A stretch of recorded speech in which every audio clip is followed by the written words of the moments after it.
This week's episode of PSVG Prime is brought to you by the amazing folks over at patreon.com/PSVG, but a special thank you to our Patreon producers, Edwin Callow, Barry Cathcart, Josh the Bonesaw Barboni, Coach Mo, Devin Tyus, Chris McElfresh, Kyle Heyman, Paul Calico, Mike Masick, Zach Bradshaw, and Nick Fahaba. I gotta say it like that because I'm from New England. You know what it is.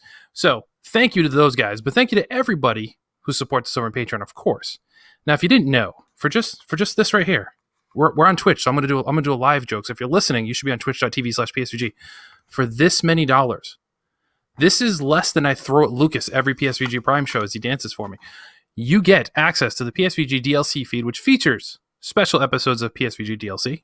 Newest one dropped featuring a two-parter with Dev, which I have to say, I'm offended that I had the shortest show out of everybody. Apparently, by the time we get to the end of this, there's going to be like an 8-hour show. But, you know, whatever. Go listen to it. Hey, man, give the people what they want. If they like it.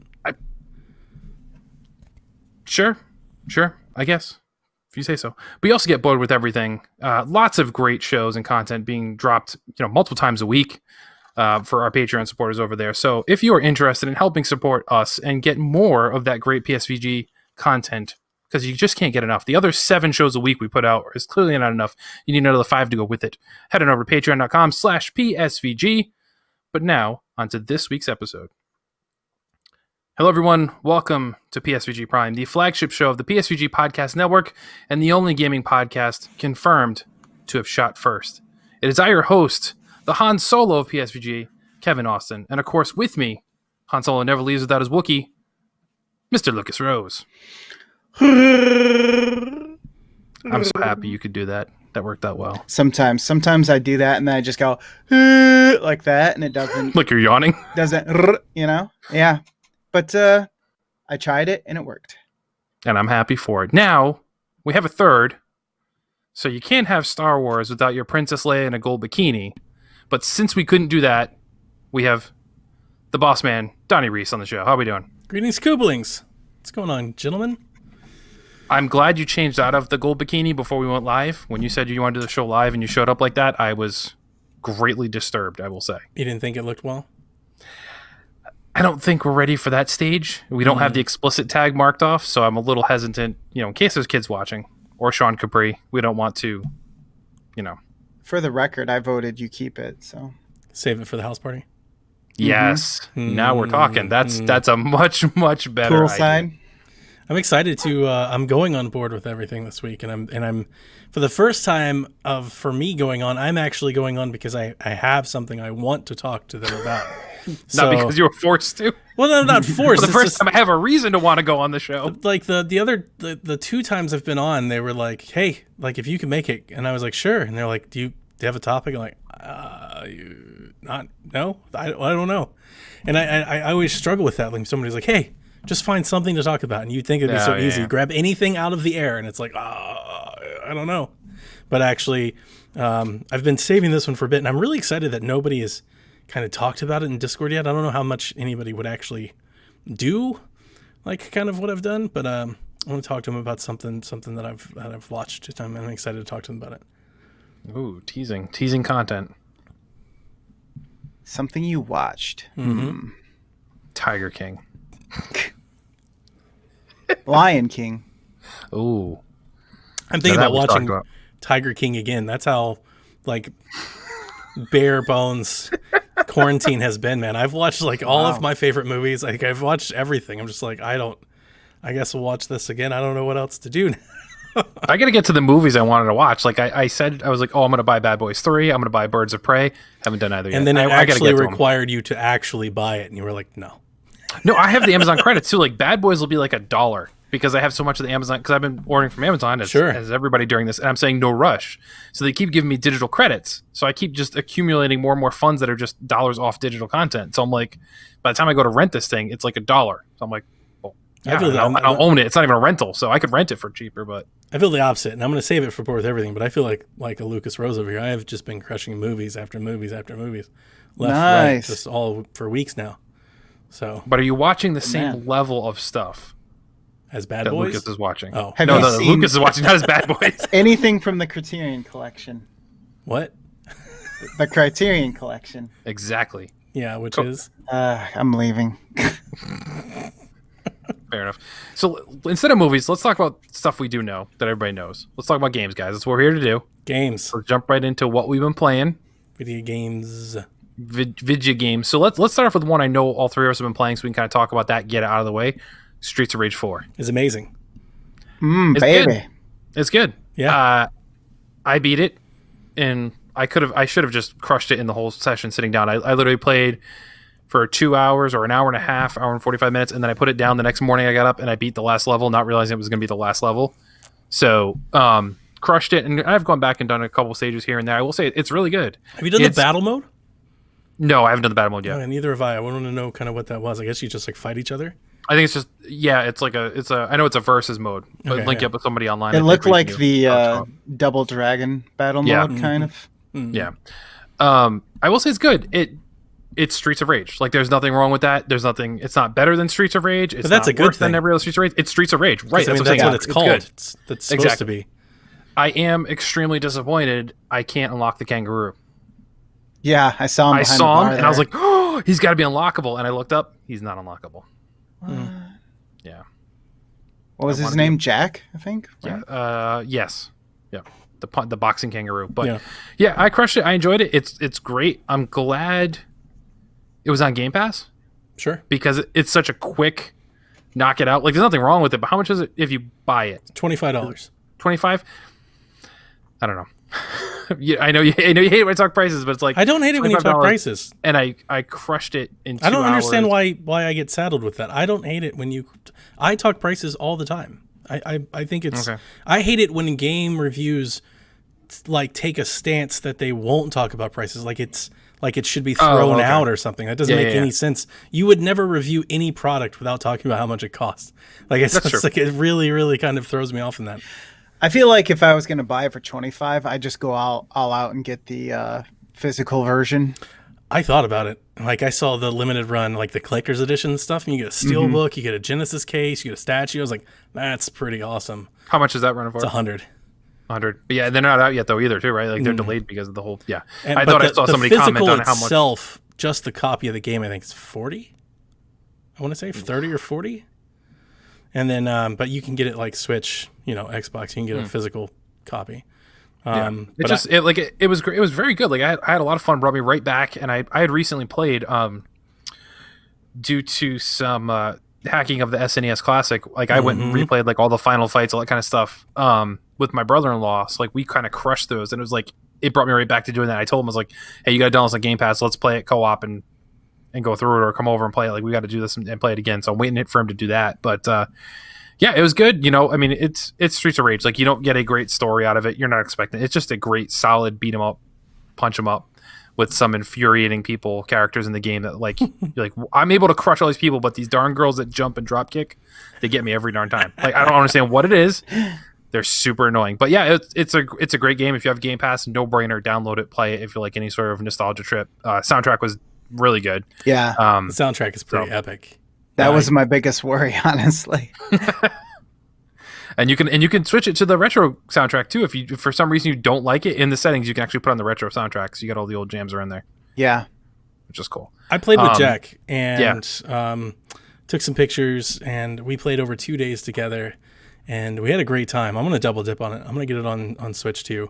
I love that. Again, it is in Game Pass. I love the Game Pass, so I was really happy to get it. I feel like I get a lot of value out of Game Pass when I get a game that I love, that I want to play a lot, especially day one release too. It makes me even feel better about being a Game Pass subscriber.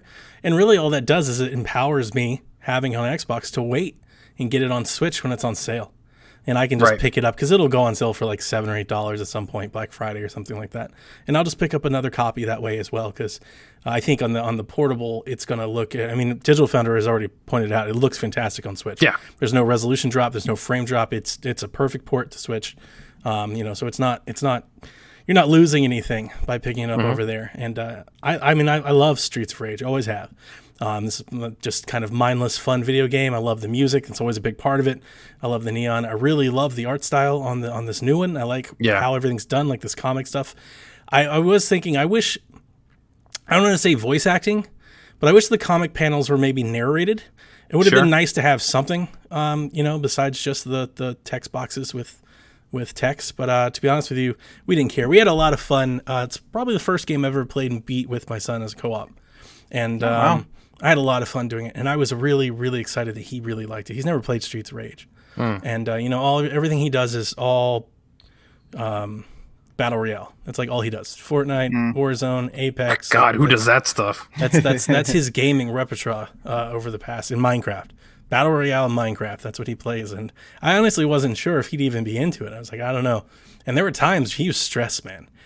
He always seemed to die first, and it's going to carry him along. And there was one time against Shiva, I died, and he had to carry us through the rest of the boss battle. He had we'd gotten Shiva down to like a quarter, and he had to take Shiva out on a quarter by himself in that last fight. And it was coming to blows. Like they were both like just inches away, and he started like tensing. He got up on his knees, and when he landed the final blow, he literally just like jumped up and he was like, "Yes, I did it!" Like he was into it. And I was like, "This is the Streets of Rage experience." And there were some stages. The one stage that has like all of the goo and like the gas coming out of the pipes and stuff. He kept getting knocked back and forth between the gas, and he was losing his mind. He's like, this isn't even fun. Like, this isn't even fair. I don't understand why people are doing, like, he's just throwing. I'm like, this is the Streets of Rage experience. Well, back in my day, kid, that's how games were. And he just kept going on, and he's like, just, why are there so many people? I was like, this is what this game is. You got to learn to love this game. This is what this game does. And we beat it, and he was really excited about it. He wants to go back through it again with different characters. I played I forget the characters' names. So we have Axel, we have Blaze, we have Adam, and who's the guitar? Cherry? Is that her Cherry? name? Yep. Cherry was my favorite. Cherry and was then dope. there's the robot guy, the cyborg guy, because Adam is a Jax. Yeah, that's right. His name's not Jax, but it might as well be. That's who Jack played as, is the dude with the big arms. I played as Cherry, and we kept switching early on. Like the first 3 stages, we kept going back and forth. So I played as Axel, played as Adam after we unlocked him, and I played as Cherry and Blaze. I played as Blaze. I normally have always played as Blaze, like when given the chance. Yeah. I've always played as Blaze. But I tried Cherry, I want to say around stage 4, stage 5, and that was it. I was like, I'm playing as Cherry. Like, she's got this incredible like knee kick, man. And she can run. Yeah, the other characters can't run. I noticed that. Yeah, we Josh and I played together, and he was like, "What are you talking about? You can run." And I'm like, "No, I promise you, I'm practicing Axel can't run. Double forward. Yeah, it's not happening, dude." That knee strike is freakish. I mean, it is real good. I was thinking the Switch actually. So the Switch port is like you said, spot on. It's perfect. I was thinking you might actually have the Edge playing on the Switch. Because with the Joy-Con drifts, the characters will just keep walking. You don't have to worry about having to press side all the time. It's like an auto scroller, auto run. Yeah, an auto run brawler. First on Nintendo Switch. Now, Lucas, did you beat it or did you stop? I know you stopped the first night with Josh. Did you go back and finish it? Or? We went back and played. So we played it twice. We have to go back and finish it.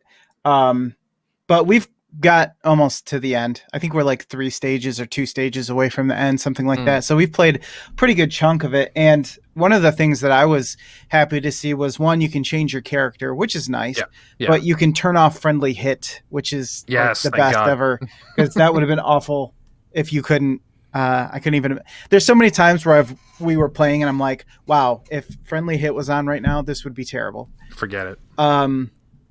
Yeah, I really enjoyed it too. I think it feels very fluid. I do wish you could dash. I was kind of bummed. That was one of the first things I noticed was that I couldn't dash because I didn't play as Cherry. But everybody's special moves are useful. Those and cool. And it's so good that you can juggle people in the air. Yeah. I think you weren't able to do that before. I don't remember it, no.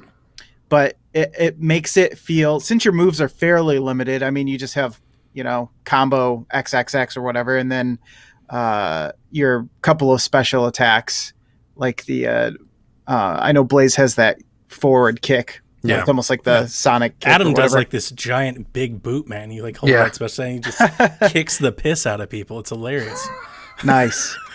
Kicks the piss out of them. I love it. But being able to juggle really makes it feel like you have more to work for instead of a bunch of moves that you probably can't remember how to do anyway. That saved me with the dude that you fight in the rave, like the club that does all the powers the DJ. And stuff.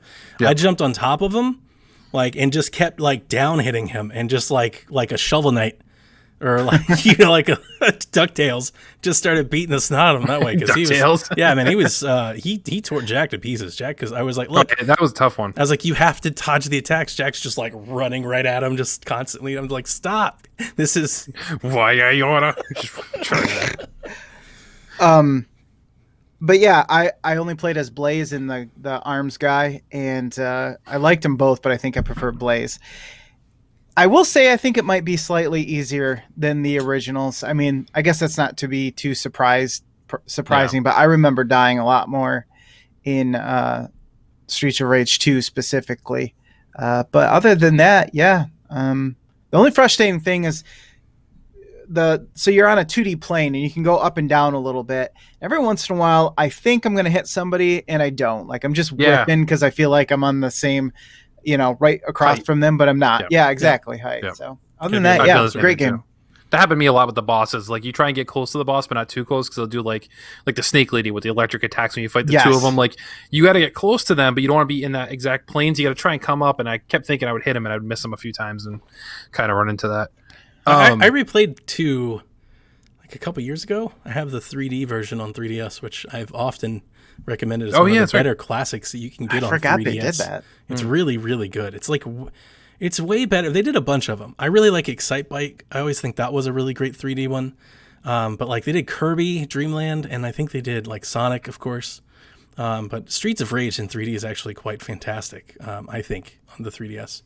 And I don't remember it being that much more difficult, and definitely not like longer. I mean, Streets of Rage is kind of what it is. It's it's arcadey. It's meant to be played through multiple times, different characters. I was going to ask, did you guys find the retro levels? I found a couple. 2, I think. 3 of them. I'm not sure how many there are, but I know there's at least 4. I found the 4th one, but I didn't have the stun gun to get it. But the first time I was talking about Jack, the first time I did it, Jack thought that was nuts. I didn't know how I got it. It just happened. So I didn't know the stun gun is tied to it. So you get the stun gun, and then they're not even really all that hidden, although sometimes there are. But on a few select levels, you will see an arcade machine that's like lit up. Not you hit that with the stun gun, and it'll throw you back into the retro level. You fight the retro bosses. Everything is 8-bit, except for your characters. Your characters stay the same. And if you beat the boss, you get extra stars. So you get extra attacks. So we got 3 of those. The stun gun was tied to it, but okay. Yeah. So we had a lot of fun. Jack thought it was so cool because it like waves out. Like you hit the thing, it's like, and then you come back. He was like, and I think he must have heard this on, I don't know where he got this from. He must have heard it on a Fortnite video or something. He's like, Dad, we found an Easter egg. That's an Easter. I was like, well, not really. It's like a hidden area, but he's like, no, it's an Easter. I'm like, whatever you want to call it. Sure, son. Keep kicking. Just kick that girl. It was fun. So, what else have you been playing, Lucas, besides Streets of Rage? I mostly sank some time into XCOM Chimera Squad. I pre-ordered that because I've loved XCOM ever since I played the first Enemy Unknown, and I did play them as a kid back when there were so many of the original XCOM games for MS-DOS and early Windows platforms, but I was too dumb to play them, honestly. Like those games were so complicated and there was so many systems going on that I farted around with them, but I never really got anywhere in them because they had confusing open worlds where you had like the same world where you're just waiting for time to go by as you try to research technology and wait for UFO sightings and stuff. So, I never knew what I was doing, but I had the chance to check it out. And I loved it. I don't know, something clicked with it. That strategy gaming really goes well for me, I guess. And so I figured, you know what? This looks a little bit different. It's cheap. It's like $20 regularly, but it was on sale for half off if you pre-ordered it. Plus, I got my Humble Bundle subscriber discount too, so it ended up being $8 for me. Can't go wrong with that. No, I was like, even if it's bad, I mean, it's more XCOM. So it really is more XCOM, except for in this game, you have characters instead of just random soldiers that you can that are pre-randomized for you, and then you can go in and edit them if you wanted to in the first and second game. These are actual characters. They're voiced. There's cutscenes, but they're more you just see a kind of hand-drawn picture of the character talking, and it's voiced, but it's basically just, text boxes or whatever. Yeah, it's like a voiceover as opposed to actually animated. Yeah, exactly. So that allows your characters to actually feel like characters. They're not just grunts that you're sending off. Some of them might not come back, and you're just like, well, whatever. The story is to me is a bit more interesting. It's on a smaller scale. You're dealing with just a city. I think it's City 31. So you have the different districts as opposed to like a map with different countries, and you're dealing with very in the tutorial mission. You're basically going to help this political situation that is occurring where the mayor gets assassinated. I think not a huge spoiler, but that basically sets off an investigation for 3 different possible groups that would be behind what's happening.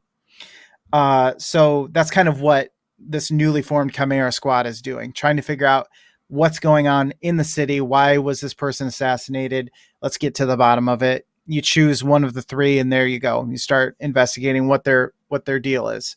Yeah. It takes place after XCOM 2, after I think the bad guys in that game were Advent. So after that group kind of dissipated, then this is the world that's left after that.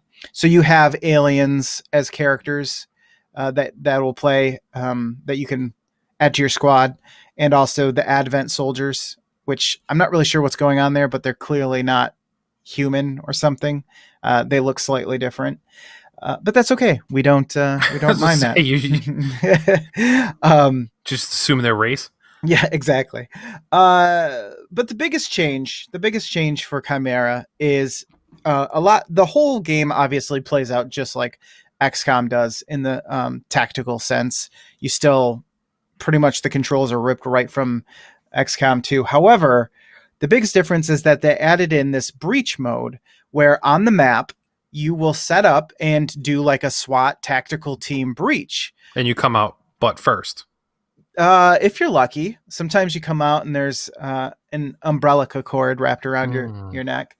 But so you see your guys in a very cinematic way set up along the walls, and it's up to you to kind of choose what characters go during the breach. So you'll have like 3 different zones: a front door, side door, and a window, let's say. And there'll be different slots. So the window might only have 1 slot, which means only 1 person can be assigned. The side door might have 2. And those 3 zones also have different advantages and disadvantages for when you break through the door. So after the breach, you might get plus 25 defense, or if your attack hits, it's always a critical, that type of thing. So you choose where everybody goes, and the breach commences. They kick open the door, whatever, or blow it open, and your characters go in, and you get the first attack. You catch them off guard. You get bonuses. It's very action, camera heavy. And it's really cool. It's kind of a nice change. It happens more than once in a combat session. So you'll be chasing fleeing enemies that will go into another building, and then you have another breach. And it doesn't take so long that it feels like it's adding some kind of action element that kind of breaks up each section within that map. So I've actually been really enjoying it. And the other awesome thing is that they finally made it where the turn order is per character instead of by side. So you don't just have everybody go one side and then enemies all go, because a lot of that ends up feeling like in the original 2 XCOMs, you would find aliens that were hidden on the map and they would immediately be allowed to go. And it's like, if you found them, it felt like a disadvantage for you because you could be getting shot at. You might just be trying to uncover part of the map. You find 3 dudes and you only have 1 person there, and then suddenly they're dead, So it's really good so far. I haven't gotten too far into it, but I started one of the investigations and played a mission into it. And, the research is there, leveling up your characters and giving them new gear. All of that stuff is there. So far, I can't really figure out why it's such a cheap game, except for maybe the length of the title. But other than that, I really enjoy it. The only thing is it's not as like open world as the original two. You don't have the whole world, and you're not choosing between 8 different missions, at least not yet. You will on the city map eventually, I've noticed. And you have like a certain amount of panic that can be in the city. So if you ignore a mission and do another one, it might raise panic in that district or whatever. So there's more than one thing to do at a time, but so there's a little bit of choice, but it's not on a global scale, like I said. Now, this is a standalone game, right? Like you don't need XCOM 2 or whatever. It's not an expansion. Correct. DLC. Okay. It's a standalone. Yep. That's okay. Yep. So yeah, cool. So far, I really recommend it. I do want to play more, but I didn't see any red flags immediately off the bat. So then the other game I really wanted to play just to get a sense of how these two stack up, because they basically came out around the same time, is Gears Tactics. And I just played right before we started the show. So I've only played the tutorial, but I wanted to see how different is it? And quite honestly, like the presentation, the controls, everything, like the hotbar and how the actions attack or your skills are all on the 1, 2, 3, 4, 5 keys. All of that stuff is basically the same. Even the way that the action takes place and the way that the camera kind of swings down and gives you more of a view of what's going on. All of that is very similar. So you'll be right at home if you're used to XCOM, and vice versa. If you play Gears Tactics first and go to Chimera, you'll be right at home. The big difference that I could see right off the bat was that instead of in XCOM, if you shoot as your first action, you can't move. If I remember correctly, it's like shooting is the one thing that once you do that, you're done. Yeah. Or something like that. Here, you're given 3 action points, and then you're able to spend them however you want.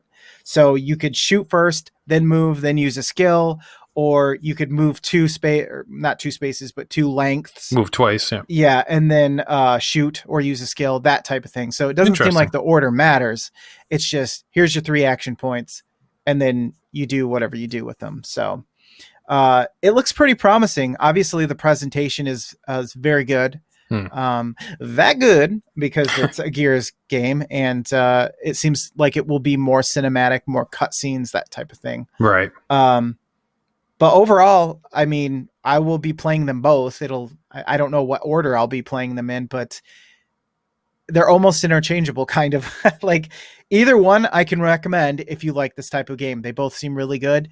I know it sounds like Gears Tactics is really hard, so I'm interested to see what kind of time I have with it as far as that goes. So nice.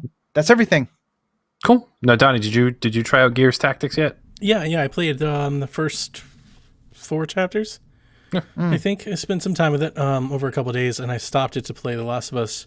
But it's kind of what I'm doing directly after that. It's kind of the next game that I'll be playing, jumping back in and keep playing it. I don't have nearly... I mean, I just bought XCOM. I played it for the first time like 2 days before Gears Tactics came out. For all the times for me to actually try XCOM, I was like, oh, I'm going to get it. It's on sale. And I bought it and I played it. And then I was like, somebody was like, oh, Gears Tactics out today. I was like, well, here goes XCOM. I'm not going to play that anymore. Ooh, Gears might spoil XCOM for you, possibly. So, I mean, I don't want to lob any judgments towards XCOM, but like the sci-fi thing's probably not for me as much. You know, it's more like the alien races and stuff like that, which is fine. But for whatever reason, I think it's more like the home base building stuff. Like having to go back and do all the alchemy and the armory and all the research. I was going to say that can bog it down, really. Yeah, I was just like, oh, this isn't, you know, the only XCOM thing that I know is that I played Mario Rabbids and I liked it. And when you tell that to people, everybody was like, oh, that's XCOM. You should play XCOM. And it's like, well, it didn't have Mario in it though, right? Like, yeah. I don't see any rabbits here. What's going on? You know, it's well, and that's a much more... Is it funny like Mario Rabbids? Yeah, not at all. No. Right. And that's much more of a streamlined version of that too. Honestly, that gets you in the action a lot faster. Yes. And that was actually, I think that was the first thing I said on Shaq when I was saying, like, I obviously haven't played XCOM 2 enough to have really any opinion on it, but that was the first thing I thought. I was like, this is just a lot more Just all the different action. I remember like even the tutorial mission, I was supposed to, I was supposed to go to a door, and I kept trying to like go through the door, and I couldn't. There's like these double sliding doors, but you had to go inside. And I was like, well, the door is right here. Like, you're supposed to jump through the window, but the window's not open. You're literally supposed to just jump and break the window and crash go through it. Right. And I was like, I didn't know this. I didn't even know you could do that. I didn't even know that was an option. You said to go inside, and I was trying to go through the door. It was not for like super long, for like 2 minutes. I was trying to go through the door, but there are things like that. It's way more involved. There's just like lots and lots of things to do. And that seems to be the case with Gears as well. The only difference being Gears is a franchise that I really enjoy, and I love the story in Gears. And my biggest thing with Gears Tactics, I'll just back up everything Lucas said and save for time. I think it looks great. I think it plays great. My biggest thing, the biggest hesitation I have is apparently the campaign is like 30 or 40 hours. And I'm like, is that really like a Gears story? Like, is there enough in there? Like, is there enough... I'm going to say this and it's going to sound wrong. Is there enough like real Gears story in there? Like Marcus, Phoenix, like Kate Gears story? Or is this just some fly of the wind, like, hey, we're in Gears, but none of this actually matters? That's what I mean. Because any like 40 other hours, Gears game that you've ever played. Yeah, because 40 hours is like the entire Gears franchise right. put into one thing. I'm like, that doesn't make any sense. That's crazy. I was reading reviews. I was like, 40 hours? Oh my God. Maybe it's just long battles. Like, there's no story at all, but it's like a 40-minute battle. Yeah. So maybe like... But that's how long it takes to reach the end of the campaign. Yeah. That's pretty surprising for a game where you don't have like an open world type, not open world, but where you have to do the base building or wait for stuff to happen. You just chapter to chapter, right? Yep. You hop from mission to mission. Now, some of the reviews, and I didn't like go diving for all of them. I read a few of the Xbox places that I like to visit, and they said the story's good. That's why I started playing it. If they were like, the story's terrible and it's not important, I never would have played it, to be quite honest with you. But they said the story is good, and I was like, ooh, that makes me want to play it because I like Gears. But can we kill Kate? How dare you? I hate you. Just stop. Just stop. She's the truth. She's ruining the Gears story for me. No. Entirely. Then stop. Can't stand her. Love her. Love her to death. I want to get a big old Kate picture to go on my wall behind me here. I need to play it. Fantastic. I need to just ignore you more than I normally do.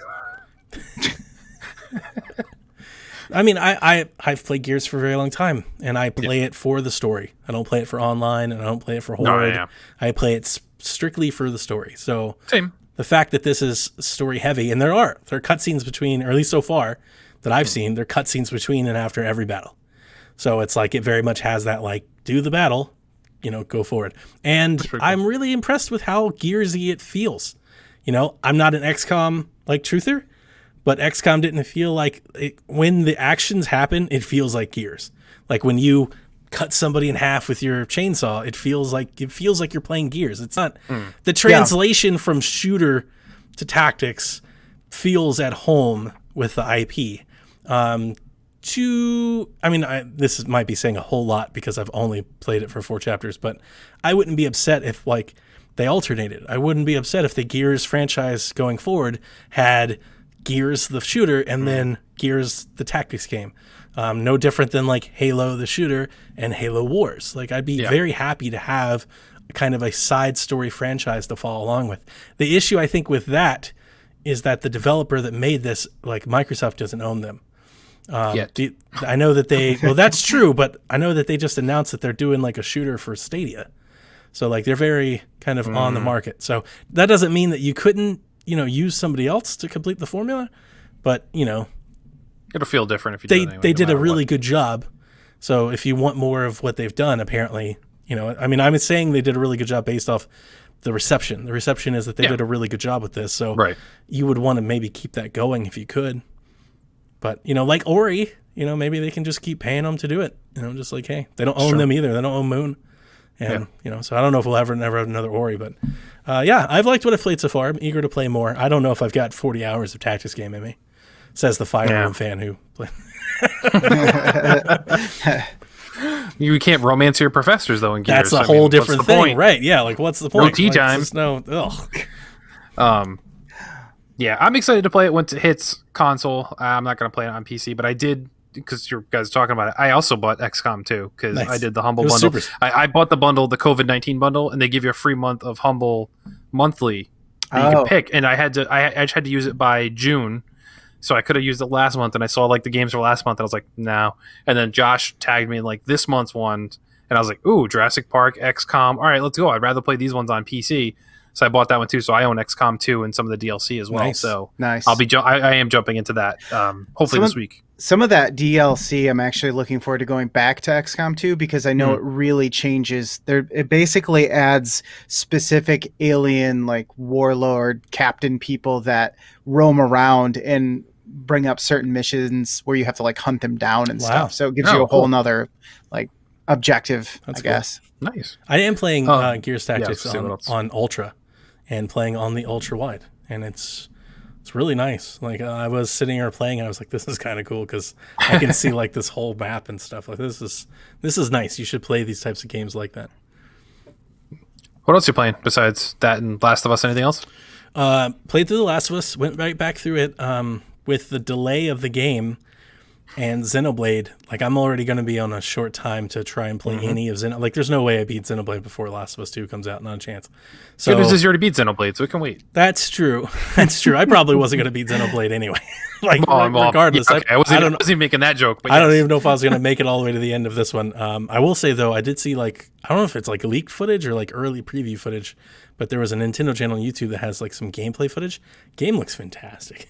Yeah. I was watching I was like, wow. No, like it was like, because everything we've seen so far is basically like we saw them run through the field and then we kind of see them do like, I would call it like cinematics. Yeah. Right. Like I actually watched them do a battle like on the beach. I was like, oh, this looks real good. But that aside, I wanted to play The Last of Us before 2 again.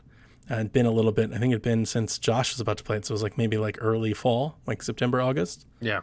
So it had been a minute, and I was like, I really want to play it before the next one comes out. So, but I didn't want to wait for it because not only is Xenoblade coming out, but so is Clubhouse 51 that comes out like the week after. So I had to do that too. So I beat The Last of Us this weekend, and that's about it. I've been playing Golden Tee. Oh, that's right. Over here on my arcade machine. Having quite a fun time with that. So is the family. I'm actually proud to report. They thought it was really, really cool that I bought an arcade cabinet. Even my daughter, she was like scheduling future things. She came in here and she was like, oh, we're so going to do this at my birthday party. I was like, oh, you so not. What? Get off my golf machine. Like, golf. This isn't for you. What teenage girls will be like, oh, let's play golf. Like, that lasts 2 seconds. Exactly. But she thinks it's cool that we have an arcade cabinet in the house. And yeah, I mean, it's a cool showpiece, but like, I don't see teenage girls like flock around a birthday party like, let's play Golden Tee. We've had a fun few family nights playing it, man. Like, really. Yeah. We trade spots. It's Golden Tee's tough. Like that's the thing. It's like it's oddly a really good simulation for golf. You know, it's not like Mario Golf or Tiger Woods where you go out and you're like a wizard with a golf club. Like you'd be hard to shoot better at Golden Tee than you do in real life. Oh, 100%. It might be harder at Golden Tee. It's difficult. So I think the difficulty kind of got everybody because they were like, "Oh, I want to do this. I want to be better at it." Yeah. So it kind of has that appeal to it. So we've been playing that. That's really about it. Okay. So I'll go. I mentioned Streets Rage 4. Predator Hunting Grounds. We've been talking about this a lot in the Discord. My review is up on gamesreviews.com. Check it out if you want to see the full details. I'm not going to go into it at length here. I will just say if you're into these types of games, don't be scared by the Metacritic score if you're paying attention to that, because I feel like critics got this game very wrong. It's a lot of fun, especially if you play with people you know. You can play with randoms and still enjoy the game, but it's even more fun if you play with people you know. You were going to say something, Donnie? I wanted to ask you a question strictly about how you review games. Because I thought it was interesting in the way that the timeline had played out through like the Discord conversation I was following. I'm not going to play this game, so I'm not actually speaking to the review itself, just more like how you go about doing a review or how you feel like somebody should go about doing a review. So as you're taking on more game reviews, you had mentioned before you published your review that the review scores on the game were not that great. And that kind of dovetailed with what Board of Video Games were talking about on their podcast. They were like, well, it's scoring really low. So my question to you was, do you think it is advantageous or disadvantageous for a reviewer to check something like Metacritic before publishing their own review? I don't think so, because either way, I wasn't going to change my review. I just want to see, like, is it a Kevin being way off base again, like a Jazz Punk type scenario where people make fun of me for saying I love this game and everyone else is like, this game is dumb. Right, but do you think it's helpful in the review? Like in the review or like in your commentary around your review, right? You're like, hey, check out my review. It's not as negative as other reviews. Is that like kind of like a marketing spin? Or I can see how it could be taken as that for sure. I didn't approach it that way, but I can see how I know you didn't, because like clickbaity, like I'm just being philosophical for the sake of bringing something into the conversation. I've never played this game. Yeah, no, I just was like dumbfounded. Like normally, I know I will review things generally.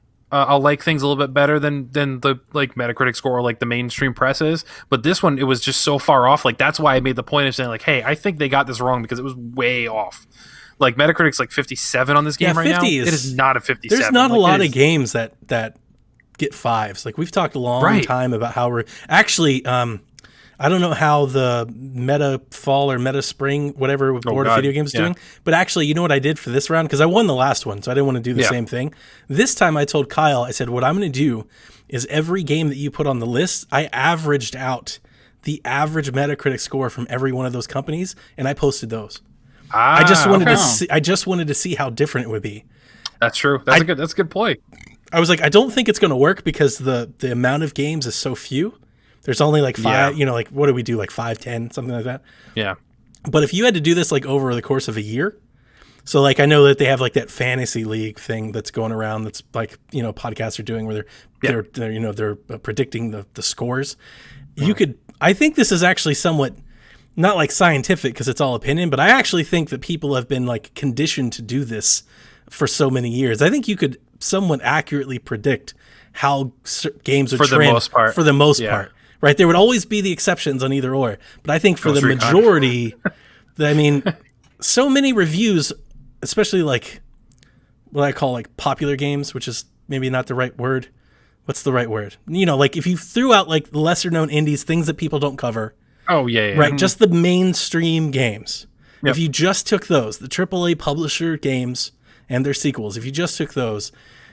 Aren't like 89% of them, don't they all fall in between like 6.5 and 9.5? Oh, easily. It's even higher than that normally. Nobody uses the scale. The scale is like a quarter of the scale. Nobody scores anything a 3, ever. No.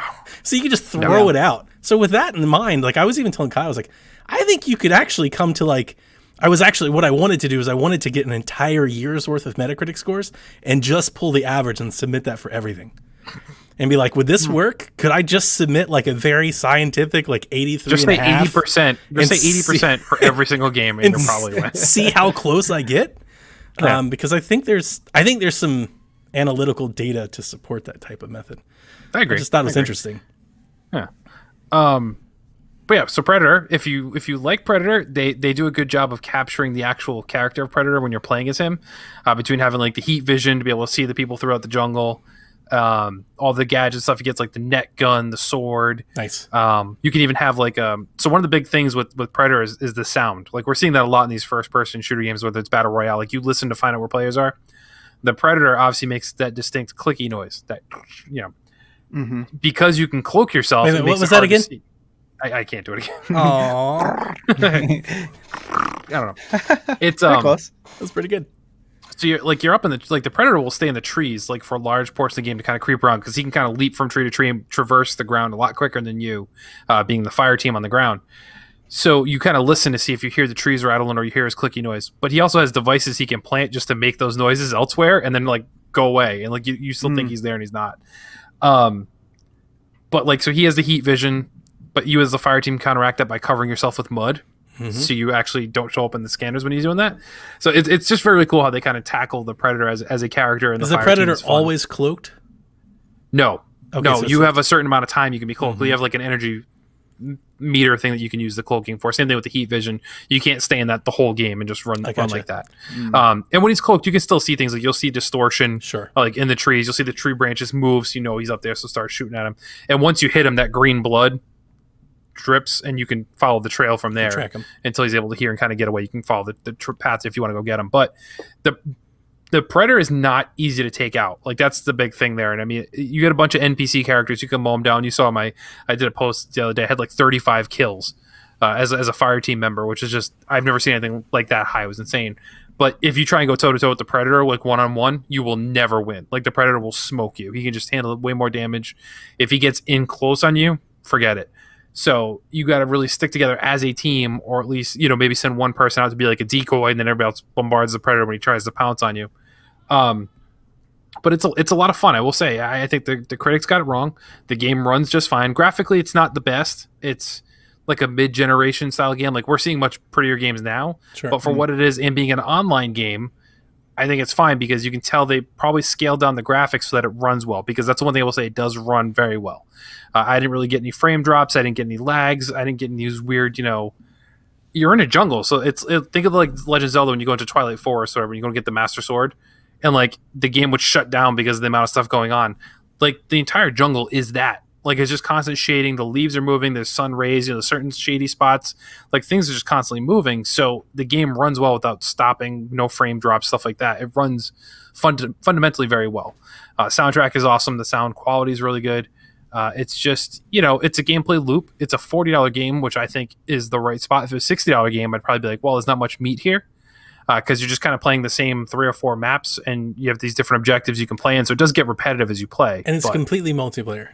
Completely multiplayer. So in a lot of multiplayer stuff, like, it's all free to play. You don't think that would have been a better model? It probably would have, but because they don't charge anything in the game. Sure. Like, you earn in-game currency to buy loot boxes, which gives you cosmetics. So they do have a system. If they ever wanted to make it free to play, they could. They could, but I don't think people would do it, because there's really nothing there. Like, you can get a hat, and then you could change the color of your hat. Sure. Like, it's not anything. Like, Fortnite will give you different character skins. Like, if they wanted to skin characters from Predator, like, if you can get an Arnold Schwarzenegger character in there, then okay, maybe you could do stuff like that. But I think for this style of game, it's fine. It's basically what Evolve did. It's basically what Dead by Daylight did, just a little bit different, because you can actually fight back, essentially. It's not just run away and escape. So there's different things here that just make it a little bit different. I think it fits that model versus the Battle Royale model of like Apex or Fortnite, where it's free and you go through. But I enjoy it. If you're a Predator fan or you're an FPS fan and like have a group of friends you can play with, it's a lot of fun. Josh, Kyle, and I have played it together a few times now, and it's always been fun. So I think that might be the biggest discrepancy in the scores. We were talking about that on Discord. With a multiplayer focused game, you almost need to disclose how you're playing. Like, who are you playing? How were you playing? Were you playing with friends of yours? Are they very close friends of yours? Do you often play multiplayer games? Or are you like me, you never play multiplayer games, and you jumped online with a group of randos for a night and you didn't like the game as much? It's almost it's like criteria worth admitting up front just to get an idea of where you're coming from. Oh, yeah. And I've played it more by myself than I've played it with Kyle and Josh, too. Yeah. And I still had fun, but I get your point, because I think what maybe the biggest thing was, too, is maybe a lot of these reviewers played the beta and didn't have, like, there was a huge patch day one. So I don't know how much that affected it, but that, like, was there while I played it. So I didn't have these issues that a lot of people had said before, too. But I don't know. It's a good subject matter. Like, Predator, Predator is a great subject matter. You guys make me want to watch the movie again. So. That might be my wife has never seen it. I was talking to her about it the other day. I was like, oh, man. Predator game. Yeah. But it's good. Other game I don't want to talk about too much, although I'm enjoying it, but everyone's talked about already, Death Stranding. Oh, yeah. I like it. I'm confused. I don't really understand or get the story yet, but that's Kojima. The landscapes are absolutely beautiful. Like, it is a beautiful game. Like, the sense of scale in that game is insane. Like, when you look and you're like, you're just traversing the country, and there's just mountains and lakes, and the package thing, the delivery man, like, you're essentially a glorified mailman. So at least so far, and I'm probably 10 hours, 15 hours into this game. I'm intrigued enough to keep playing. I think the voice acting is absolutely amazing, and it shows the difference when you have Hollywood do the voice acting versus sometimes video game voice actors. Like, we certainly have some standout video game voice actors, but like Norman Reedus, was it Del Toro is in there. Like it makes the game much more interesting to me to see those types of characters really fleshed out. So, really weird, but enjoying it so far. So I'll probably talk about more because I'm still playing it. Last one, Moving Out. I've played that. If you like Overcooked, you'll like Moving Out. It's just as good. Your basic objectives: you get to a house, you have to move X amount of items out of the house. It'll tell you like 20 items, and you just simply use your shoulder buttons to pick up an item and you run with it.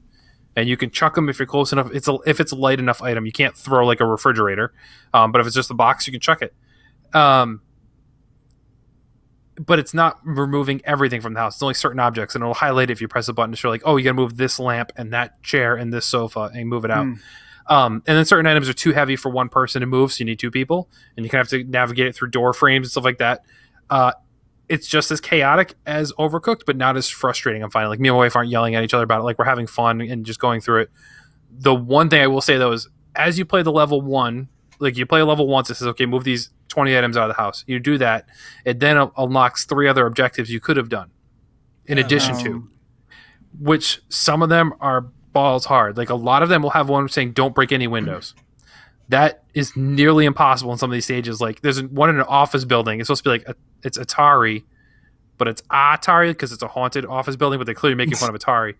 But the vestibule where the freight elevator is that you're throwing everything in is completely surrounded by glass. So if you don't hit the door frame perfectly carrying something, the window shatters. Nice. So it's just this chaotic running around. I was going to say, what's the funny zany part?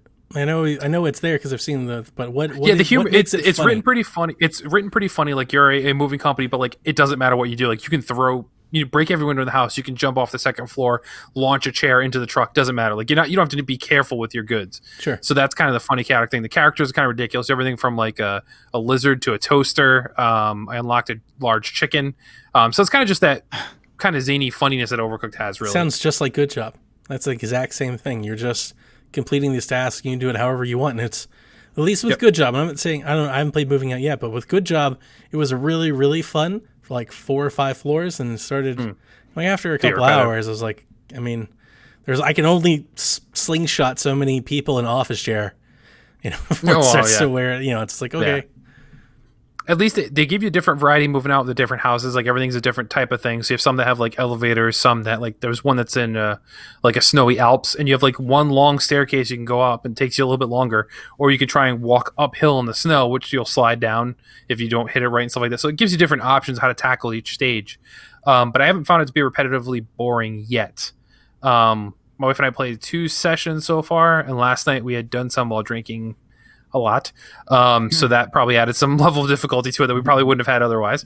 But it's a lot of fun. I enjoy it. Good game. Once again, it's on Game Pass, but we own it, Donnie. So if it ever goes off Game Pass, we still have it. But it is definitely fun. I don't have 4 Xbox controllers to try it with the whole family. I have 3 I could use, I guess, because the 360 remotes work on that if it's wired, right? No, because I know I can plug that into my computer. Works. Okay. Yeah, so I have 2. I only have the 2 it doesn't work on the Xbox One. Okay. So I only have the 2 controllers, so I can only play with me and my wife so far. I don't know what the online setup is or if there is one. I did not look at that, so I should probably look at that because that might be a fun PSVG night. Get 4 of us to go on and play it. And PSVG night, 4 people playing games together. Well, Josh, Kyle, and I do it pretty regularly with 3 people. That's 3. You said 4. That sounds like a Flex the Boys night. It's true. Fair enough. But that's it. That's what I've been playing. So enough from us. It's time to hear from you folks. It's time to check out the messages. So first one up. I don't know how to say his name in the Discord. I'm going to try. T-Forked4. No idea. But super fan in the Discord all the time talking. He had kind of pointed out something we said in last week's episode where I said I couldn't do a lot in Fallout 76 in an hour or 2, but how much I love Fallout 3 because all the time I had to play the game. So he says he's in the same boat with that thinking, but since having my daughter 2 years ago, I have less time and I still try to keep up with the games. This causes me to blast through games more blindly than I used to. So my question is, do you find yourself skipping texts and side missions in games that you love now that you have limited time, or do you play them the same way but just drag it out longer? Donnie. Games that I love? No. Games? Yeah. Games that I love, that's why I love them, for all those little nooks and crannies. Just games? Sure. Absolutely. It's difficult. Everybody struggles with this. It's the craziest thing. You're a kid and you have all the time in the world. You can't afford any of the games. You grow up, you can buy all the games you want. Can't afford to play them all.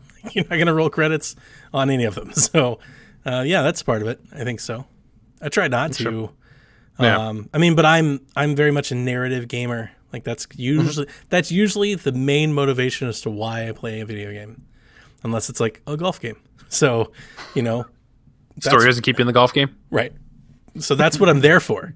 So like most of the time, that like when I play Call of Duty and Gears, or really any shooter, Far Cry even, when I play those games, well, Far Cry I think was more for the gameplay. I was really loving the world and what it was doing, but it was the story that motivated me to keep doing it.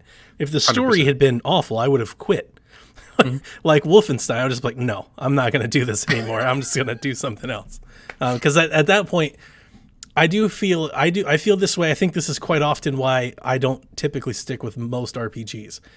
Eventually, if a story is not really clicking with me, I will feel like I'm wasting time. And it's not so much like the game isn't worth playing, wasting time.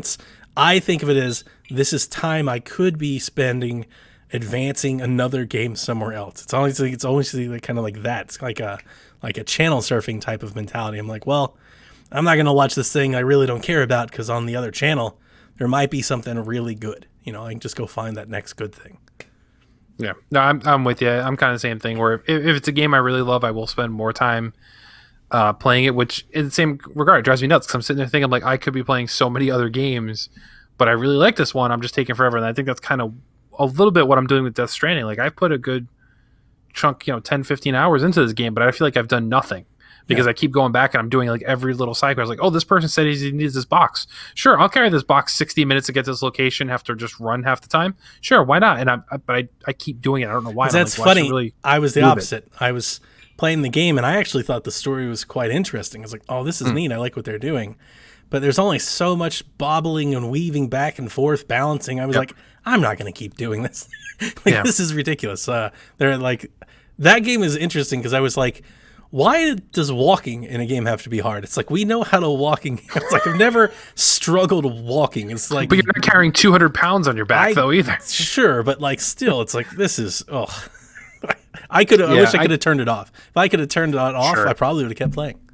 Yeah, for me, like if it just had some combat or something, like which I think it's coming. Like they've hinted that I'll be getting some sort of prototypical weapon, but I'm like, it's just annoying, and the baby drives me nuts. But anyway, we're getting off topic here. But yes, same thing. Like if I'm playing something I don't really, not that I don't care about, but I'm not like in love with, I will just mash that button to get through the text things. Like honestly, I did a bit with Streets of Rage because I know the story really didn't matter. So like when you get to those scenes, it's like, oh, here's the dialogue. I'm like, skip, let's go. Drop me in the next stage. Let's go kick some things. It doesn't matter what's going on in the background. I just want to get through and move on to the next game so I can get to playing, what I have next to play. So if I didn't have a backlog, maybe, but yeah, there's always something else to play. So I just kind of, unless I'm in love with it, I'll just get through it. But Lucas. I tend not to skip any text or story related things usually. Lies.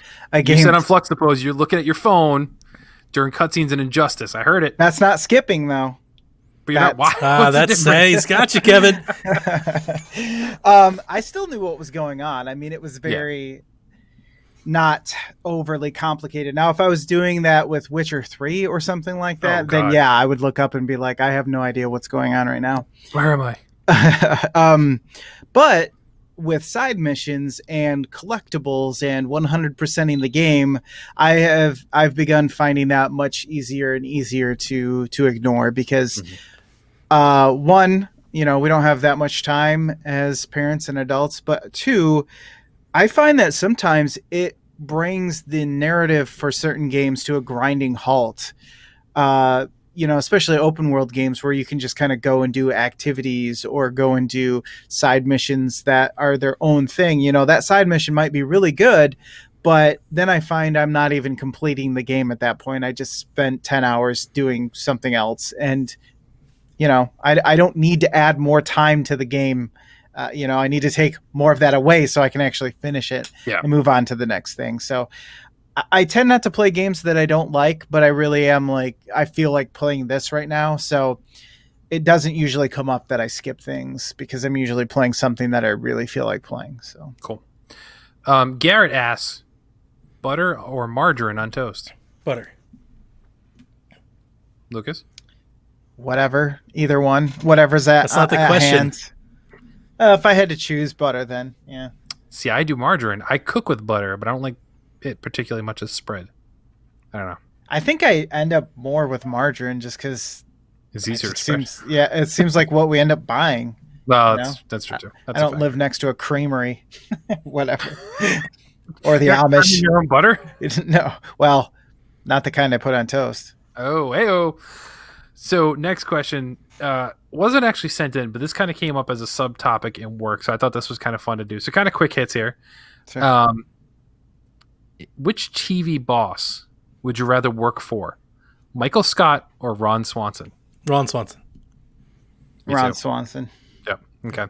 Which office employee would you want to sit next to while at work if you had to?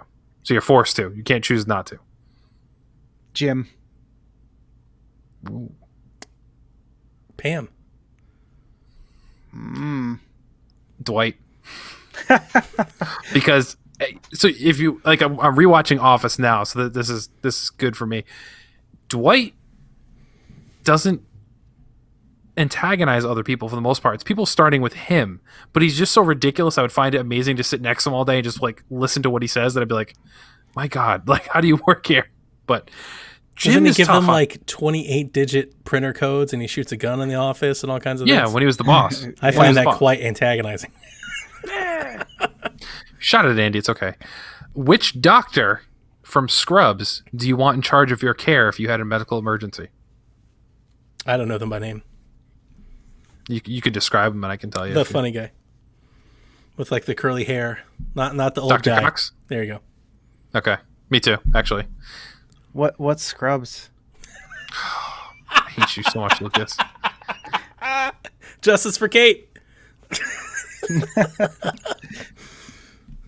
hate you so much. I have never seen it. Scrubs Not is on even my short one list episode. Are you serious? Not even one? Not Oh, even wow. one. I've seen clips of it. Scrubs you is know? really good. Do you have Hulu? Yeah, Just watch unfortunately. it. It's the sitcoms. 30 minutes. It's 20 minutes with the commercials. So. I will give it a try. I promise. It's not like I'm over here like, no, I'll never watch it. No, I know. I think Scrubs is. I think I'm going to go back through Scrubs soon. I was telling the wife that the other day. It's one of the things on my short list that we're looking at maybe doing because it's either I've either rewatched everything that I wanted to watch that I typically enjoy, or I don't want to start anything new. Like any of the new things are like, hey, watch this. I'm like, no, I don't like this enough. Yeah, I'm rewatching Scrubs now, but only one episode or two episodes a week, and I'm doing it with the podcast that they have going now. The rewatch thing, so I'm rewatching it again, but for like the 100th time for me at this point. Sure. All right, last one. Which Friends character would you want as a roommate? Rachel. Chandler. I know why Donnie said Rachel. Yeah.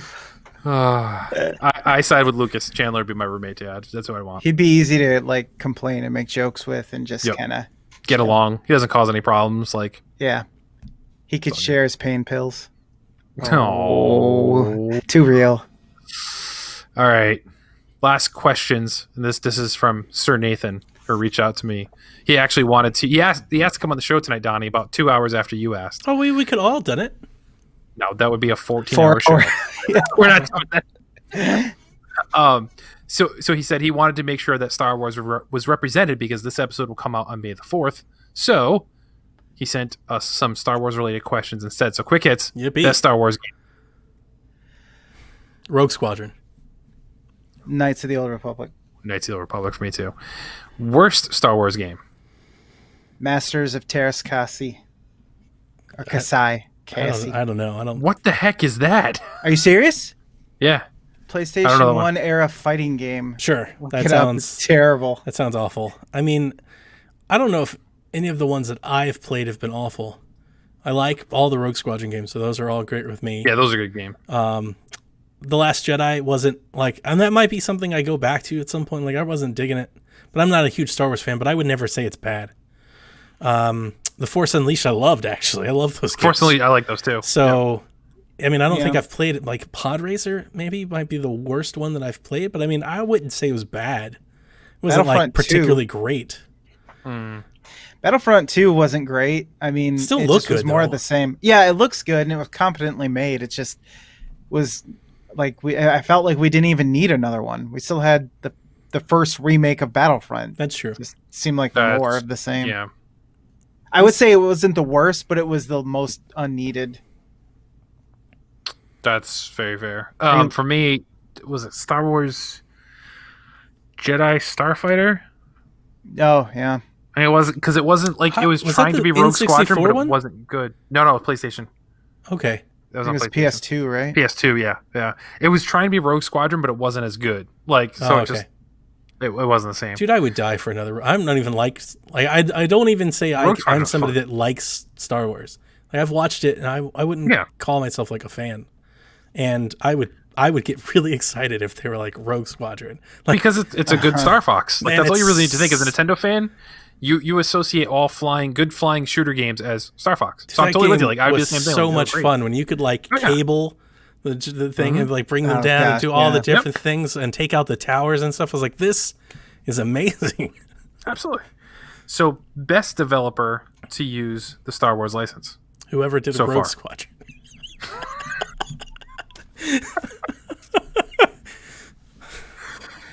Lucas? It's a toss-up for me between LucasArts and BioWare. Yeah. I want to say LucasArts just because they did they made it viable for everybody else. Like Star Wars as a game works.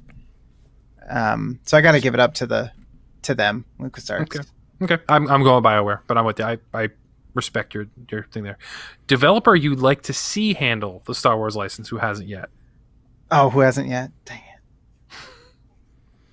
Naughty Dog. See, that one's tough. Naughty Dog is good. We don't have a whole lot of like dogfighting games. That's true. That is true. Well, I mean, there's so much ground to cover, right? You've got the RPG, you've got the action platformer, you've got the dogfighting space games. Yeah. I remember on a Nintendo Shack episode, I think it was Nintendo Shack, we were talking about the IP license with Star Wars, and it might have been Prime. I remember talking to somebody, and I was like, this IP literally prints itself. You could put this IP in any game. It could be a kart racer, like everything. And I remember just being shocked. I was like, EA has this license, and in like, what is it, like 7 years or 8 years, they've released like 3 games. It's like, how do you not have this out in like 4 or 5 indie games a year? So you know what, in that spirit, take Star Wars and make like a Streets of Rage or like a Castle Crashers, like a side-scrolling like beat 'em up game, and let people just wreak havoc with like force powers and lightsabers and pew pew laser guns, and it'd be amazing. Just do all of that. Guns. That sounds fun. Yeah. I'd play that Star Wars game. Sure. I think Sucker Punch could probably do a good job with it. Yeah, of course. That'd be great. Give it some Infamous touch to it, some Spider-Man flair. Like, I think that would work well. Probably really similar, though, to... what was the name of the last one we just had? Fallen Order? Yeah. Right? That was the last one, right? Yeah. Yeah, but that didn't play like a Sucker Punch game. No, but I can see it being similar in spirit. Like cinematically speaking. Exactly. So when you say like Sucker Punch game, I'm thinking, I don't think so much like just combat. I think like traversal, like world traversal. It would be really cool to be in an open world and be able to like hit a cruiser and just go soaring out of cities and stuff. That would be awesome. Yeah, that's what I want. Like something like, all right, this one's kind of tough, but I think Donnie just kind of did it, so we'll hit it quick. Pitch your perfect Star Wars game. Oh, that's not my perfect one, but... Oh, okay. My perfect one would be what you did. My perfect one would be like a legit open world, cyberpunk, infamous type of Star Wars game where it's super huge and grand with multiple narratives, not just one linear narrative. Like you make your own Star Wars adventure type of thing. So you want the action of Infamous with the story of Knights of the Old Republic. Yeah. Sure. That would be good. Yeah. Lucas? Yeah, what I was saying earlier, I'm sorry, Lucas. What I was saying earlier is I'm really shocked that you get an IP like Star Wars and you don't just like throw that on. Like if I was running a game studio, knowing how much I probably paid to license something like Star Wars, I would have a Star Wars fighting game, a Star Wars brawling game, a Star Wars starfighting game, a Star Wars like collectible card game. I would have Star Wars all the games. Star Wars Tactics. I would have Star Wars XCOM. Like every genre of game that exists, I would have. Especially with a company as big as EA, like they could be doing this. Doesn't make any sense to me. And that was my argument the first time. I was like, it literally sells itself. You could just throw Star Wars on the front of anything, and there is a built-in fan base ready to give you money. But Marvel kind of does the same thing. There hasn't been a ton of those games either. That's true. You got the Legos. You have Spider-Man, which was a once. Dude, I do love the Legos. We have Legos. Avengers coming out. I'm excited for the Skywalker. Like, I'm buying that for sure. I'm buying that. Yeah, game. that's really cool. That's good. So your perfect Star Wars game, Lucas. Imagine this: you're a bounty hunter. Done. Oh. Great game. I imagined it. There was a game where you were going to be a bounty hunter, but they decided that nobody wanted to play it. What was it, level 1313 or something like that? That would have been awesome. No, I would like to see them come back to Star Wars Galaxies. I know they have an Mamorpaga right now, but yeah, maybe, I don't know, maybe make it an offline version or something. But man, if you haven't played Star Wars Galaxies, you could be anybody and do anything. They had like simulations for farming and all this other stuff. So I don't know. I'm maybe not all of that, but the world really felt alive because they had all the different aliens. They had all the different planets. They had everything, man. It was good stuff. Favorite Star Wars movie and why? Rogue One. Ooh, why? I really, really liked it. I thought well, you know why? Because I have bias towards the other ones. I've become jaded over the Star Wars movies because so many of them feel so samey to me. And I feel like that's sacrilegious to the other ones, but like I'm so shocked of the main narrative that they all share. I'm stunned that the rebels are constantly the underdogs when they constantly win. And like no amount of resources can ever beat like 18 junk ships that are woven together with duct tape. And like it just, none of it feels menacing or equal. And and so for me, from a person that's really caring about the story, it always, every time they just pull off the one trick of a lifetime to win, it feels cheap. And I don't feel like I'm getting the payoff that the story is building. And it's like, if you're going to go that grand and that grandiose and you're to have these giant fleets and stuff, well, then make it mean something. Don't make it to where they all just fall out of the sky when somebody shoots the one button. Like that's cheap to me. And I don't like that kind of writing. So for that, I mean, you did see when they blew up an entire planet, right? Yeah, but they do that once, twice? Yeah. They do it twice. Yeah. And here's the thing, even that, right? They do that to give the Empire some meat. But they really do it. It's kind of like it in itself is cheap because you don't really know the people on that planet. Like it's nobody's really lost. Princess Leia's entire family. You know what I'm saying? Like none of the main character. You know what I'm saying? Like none of that. There's really no main characters when they did it. So yeah, right. Yeah. And for all the fear that we're supposed to have of Anakin and Vader and Kylo, like they really like we get Anakin that takes on like some second graders. Kind of. But like they don't really give you that payoff, I think, to warrant the other side of it. And I get it. It's a story about hope. I get it. I'm not opposed to overachieving, and I'm not wanting the bad guys to win. It's just like, how many times are you going to do this? Like after I watched like 3 of them, I was like, okay, they've got to do something different. And then I was like, no, it's the same thing. And then here comes 3 more, and it's 3 more of this. I was like, oh, I'm done. Like as you said, it prints money. So no, you're right. But at that point, I'm just like, it's. The question that I always get, it's like my family asked me for the last one that came out, which, by the way, probably my least favorite personally. I don't like the last one. I'll be able to watch it tomorrow. I did not like that one at all. So I was with my family, like, oh, you want to go see it in the theaters? I was like, no. And they're like, why? I was like, let me tell you, because I tell you what's going to happen, right? The good guys are going to get together. All of a sudden, some new evil threat comes. It's going to be apocalyptic, and they're going to go figure out how to beat it with 3 dudes and like a Swiss Army knife. And that it is, ultimately, like that is it in a nutshell. So for that, all being said, sorry, Nathan, I know you're my co-host and everything, man, and I know you love it. I'm not trying to demean it.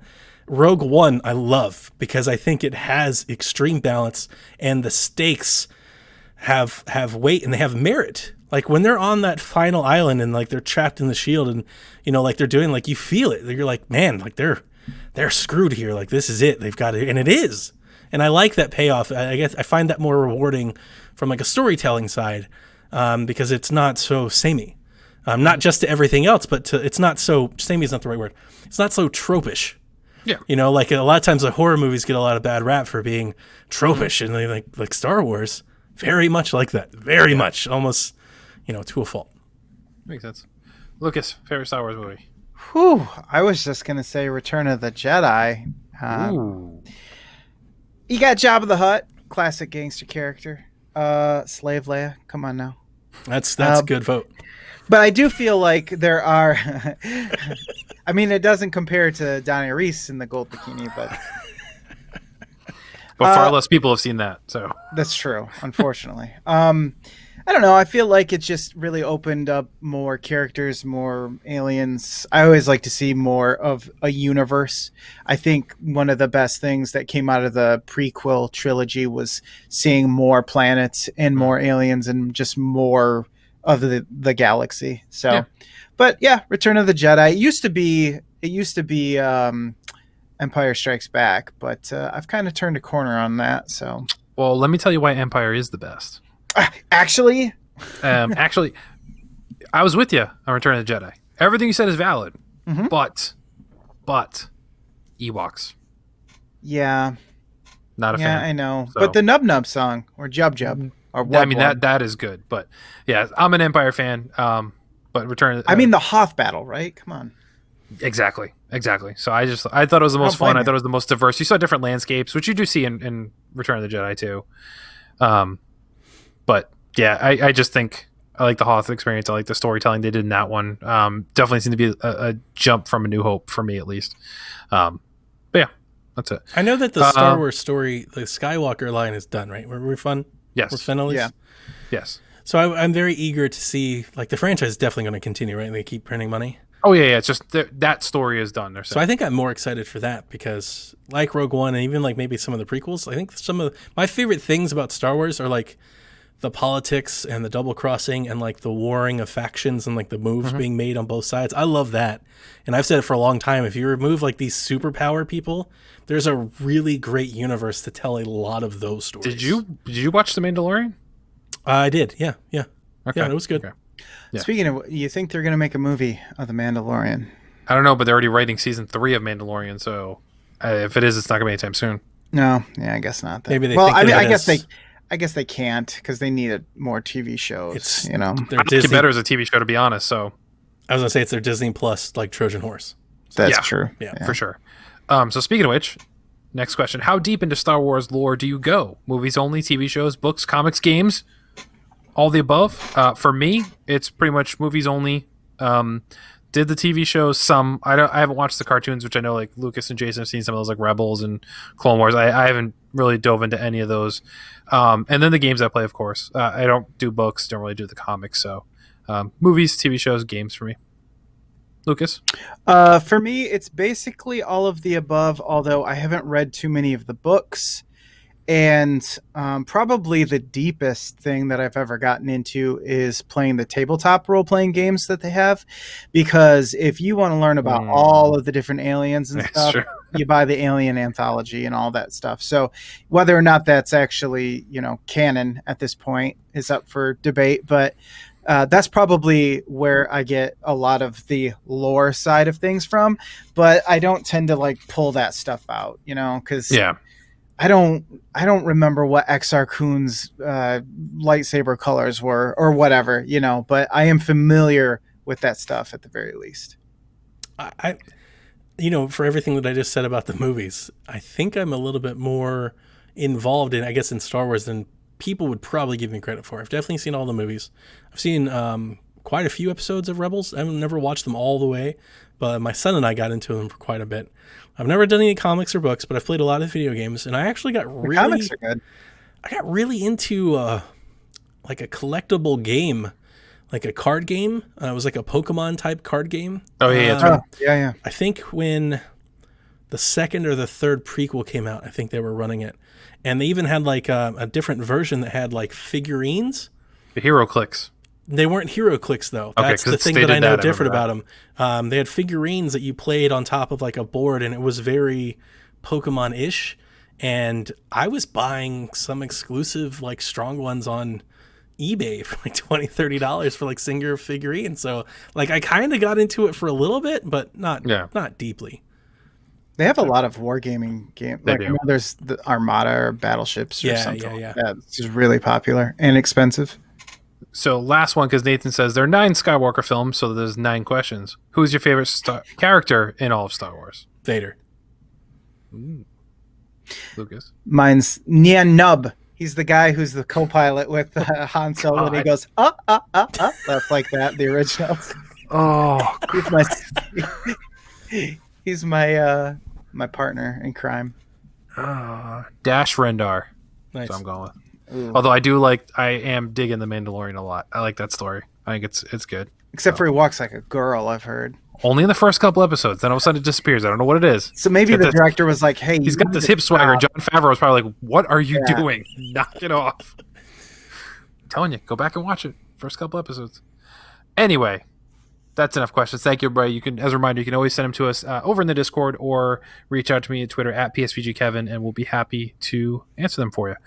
But it's been a week, so it's time to check out the news of the week. And the first news topic we have is near and dear to Donnie's heart, and I actually have some breaking news that posted since we've started this show. Kotaku. I already know what it is. Yep. So first off, The Last of Us leakers were not affiliated with Naughty Dog, as Sony had said. That broke earlier in the week. Hang on. Saying Sony didn't say that. That the hacking thing was a rumor that got No. I'm saying that Sony said it was. They were not affiliated with Naughty Dog. I'm sorry. That was the story that broke first. As I was hearing that, I heard that differently. Yeah. No, so Sony came out and said this was not somebody tied to Naughty Dog, which everyone's kind of like, well, how is that even possible at this point? Because reviewers don't have this game yet. It's not in the hands of this and that. So now they're saying it's been confirmed. Sony has not said it, but Kotaku broke the news and said it's most likely a group of hackers who had an early build of the game to show off. Now, we're not going to talk any spoilers here. I know none of them. I completely avoided this whole thing. So I'm not going to talk about them. I know Donnie had seen, I guess, some things, but you probably stayed off after that. And Lucas, I don't know if you followed it at all. But I don't follow anything because I want to play these games eventually. Yeah, right. Lucas still hasn't played the first one yet. So I guess really the story here is like, how does this happen?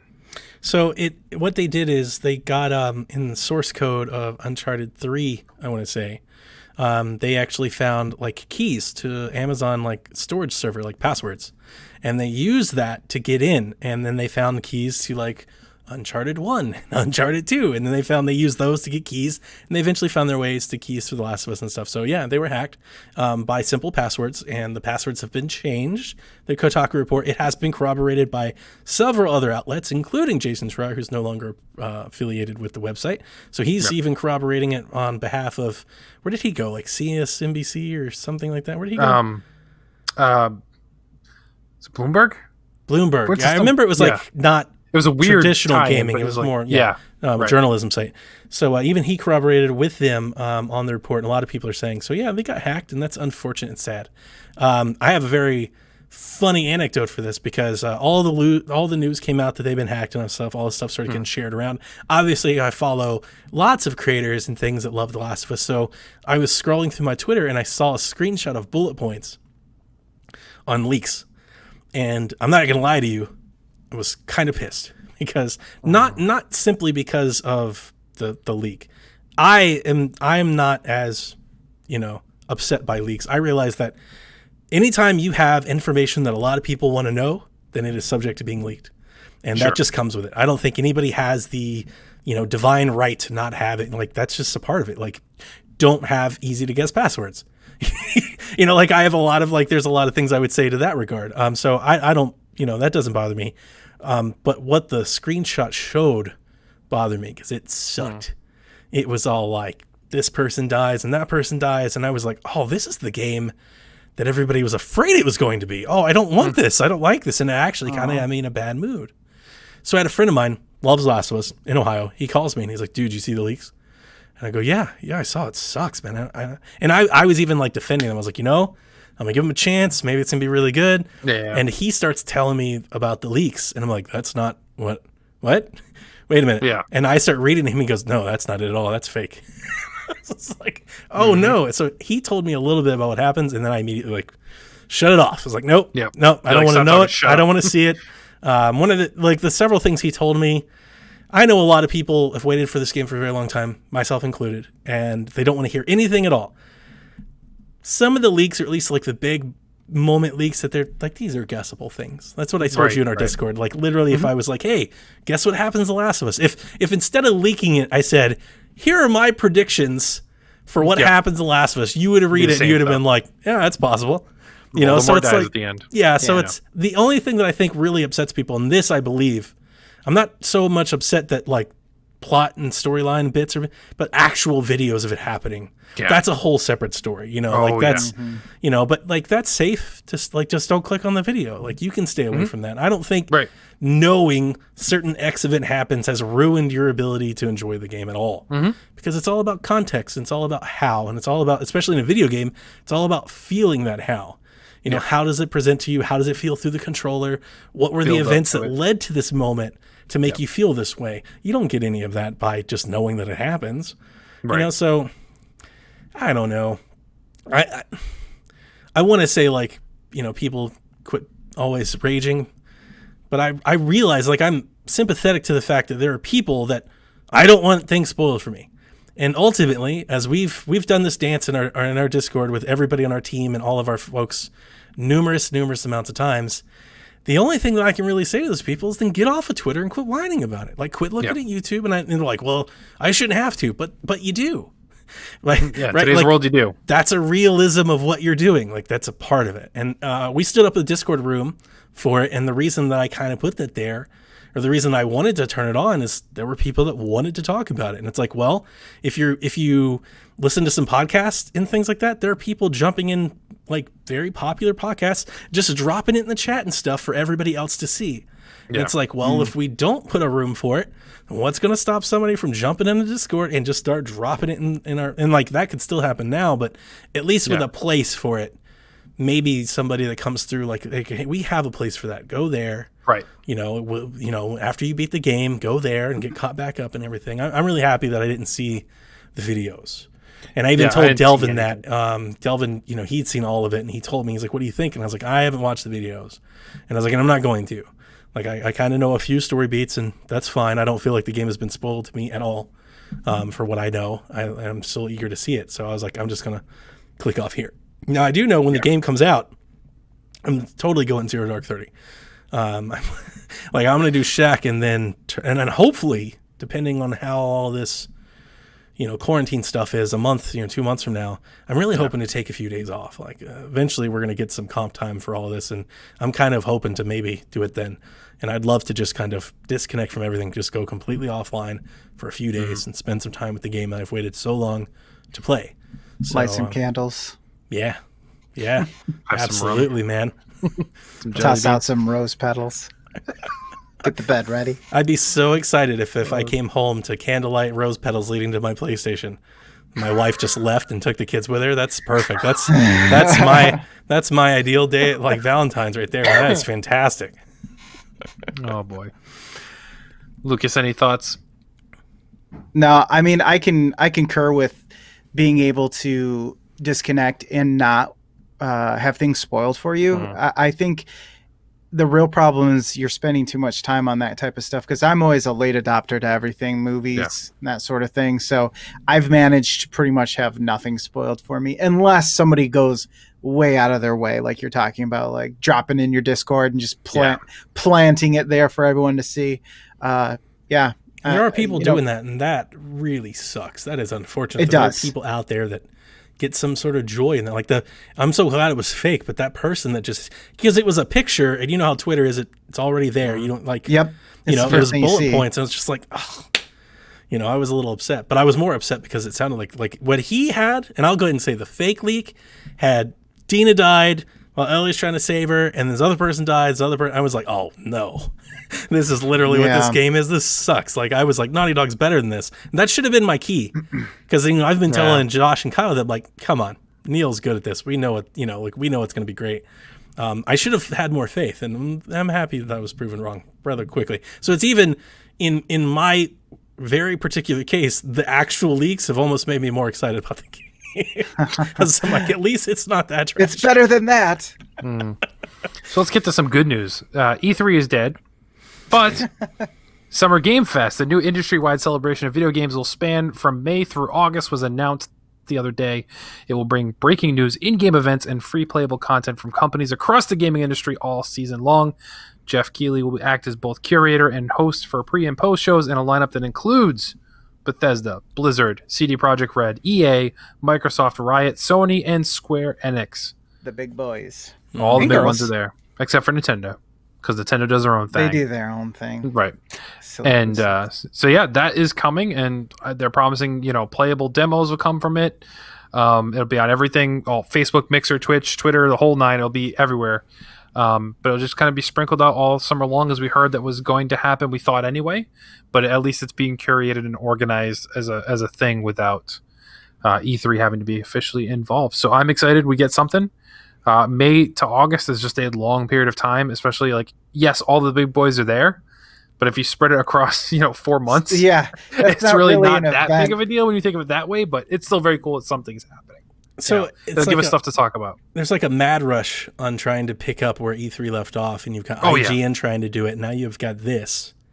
I like this, but like I said in our Discord, over these many weeks, it's not really an announcement of an event as much as it's like an announcement of like a brand. Yep. He's Yeah. like, just come to my website for cool stuff happening periodically throughout the summer. It's like a YouTube trailer announcement or something. It's like, okay. It really is, because each of these companies could just do their own, And they which, kind of are. essentially they are anyway. Yeah, that's but exactly it's what I really took it sprinkled out. as. It's like they kind of Yeah. are. They're just kind of cross-promoting. I'm sure all of this information will be on their own channels live, and will be on. It kind of It's really not really all that different.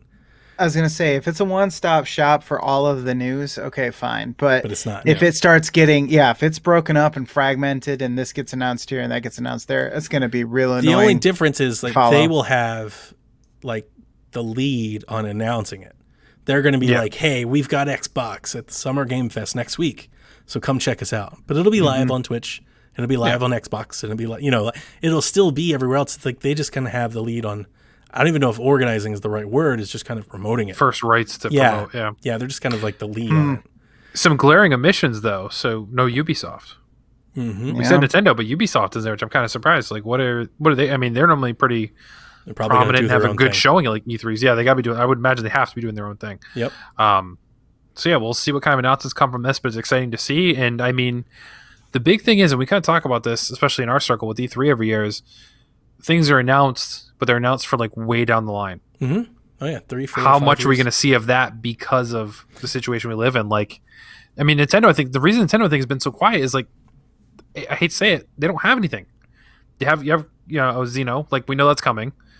I think they have stuff. I definitely do. Right. It's not. So how have they said nothing? We're It's not July. We're It's not- May. That's not uncommon. They've released one game, Animal Crossing. It's not uncommon for Nintendo. We've done this. Like, come on, Kev. We've done this for years now. Like, this All is right, kind so of how they do it's- things. It's not common in the Switch era. I'll say that. It was. This not is a long stretch with uncommon nothing. in Nothing Wii U's announced era. even. Like Wii U did the same thing. Right, Wii U did, and that was the death of Wii U. But not saying that this is the case of Switch at all. But I was like, but at least with Switch, even in the long spans where we didn't have a game come out, we knew what was coming. We So know nothing. typically they have 2 or 3 things on the long horizon. They still do, right? Metroid Prime, Breath of the Wild 2. Well, yeah, you saw. No, we do know they've been announced in development. We know they're coming. We know.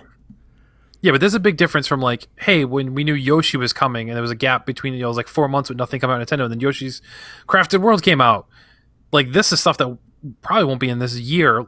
It'll be sometime next year with the next Breath of the Wild 2 and Metroid Prime. Like, we've seen nothing of those games. I mean, I said this on the Nintendo Dads show. They were bringing up kind of a lot of the similar criticism, and I'm not saying that it's right. I'm not saying that's wrong.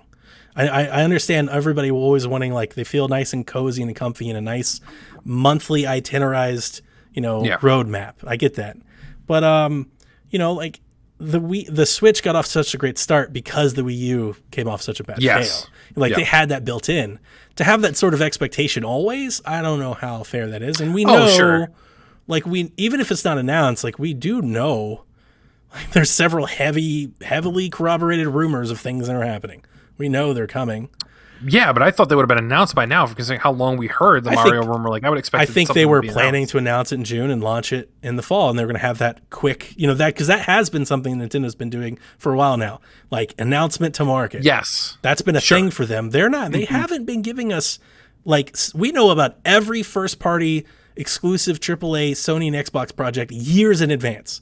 Nintendo has not been on that timeline for some time now. Like, for a few years, they have not been doing that. We usually know about 1 or 2 that they string you along with as they drop other things in between there. Yeah. Whereas Sony, you know about every game 4 years out. But like the Mario stuff, like, so if that's really, true and that comes out, they're not going to drop that all at the same time. I don't think. I would think they'd spread out a little bit, a month or two at least in between. Like, to be like, allegedly, and we don't know how much. I mean, I think that's the Corona factor. Right, that's my point. So like I was saying, is Nintendo, all we know is 2 games this entire year. That's all we know for a fact. And one was Animal Crossing. The other one's, which is not. That's not Nintendo. Oh, I mean, you mean like internal? Yeah. It's like their big games, the things that drive for them, like those big hitters. Like we got 2. So that's all. I mean, like I said, it's fine. They'll be fine, I'm sure. And honestly, like right now, I can't play my Switch because everyone's playing Animal Crossing on anyway, so it really doesn't matter. But he's like, well, ultimately, moot point. Moot point. But there's tons of stuff. They got all the ports, Deadly Premonition, No More Heroes. Like, there's stuff. There's plenty of stuff. Listen to this guy. Now, everything's okay. It's fine. I think it is. I think it's interesting. I would love to know how much does the summer festival impact or possibly hurt what IGN's plans were, because it sounded like this is kind of what IGN's was wanting to do. Right, and I mean, and all the big ones are almost all the big ones are there. They're all here. You got Microsoft and Sony. Just that alone, you're like, oh damn. So like, who could IGN have? Activision and Ubisoft is all that's left, and Nintendo. Maybe. Now Lucas might be able to help us here because Keeley specifically stated that he wants this Summer Game Fest thing to be like Steam's summer demo, whatever.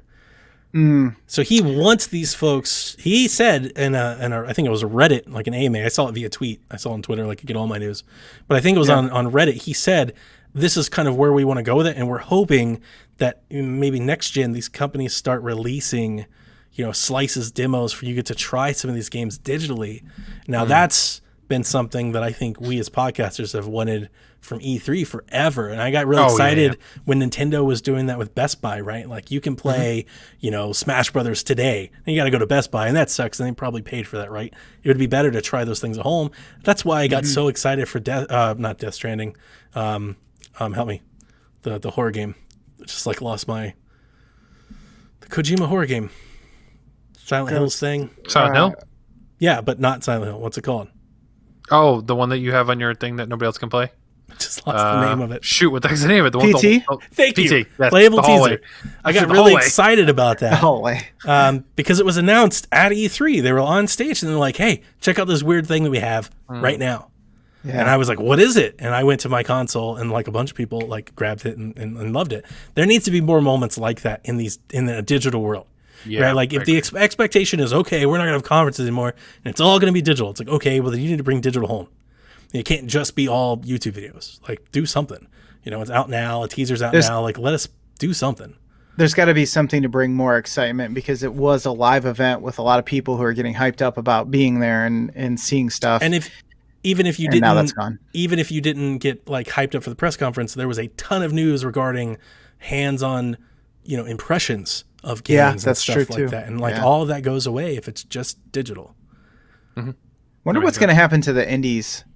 They always had their little booths in the corner or whatever. Yep, so what happens there? That's another big part of it, and I think all of that just goes PAX's way, right? Like all of this just moves PAX's way, but still the promotion of indies is that's an industry gap. Like that's needed. That needs to stay.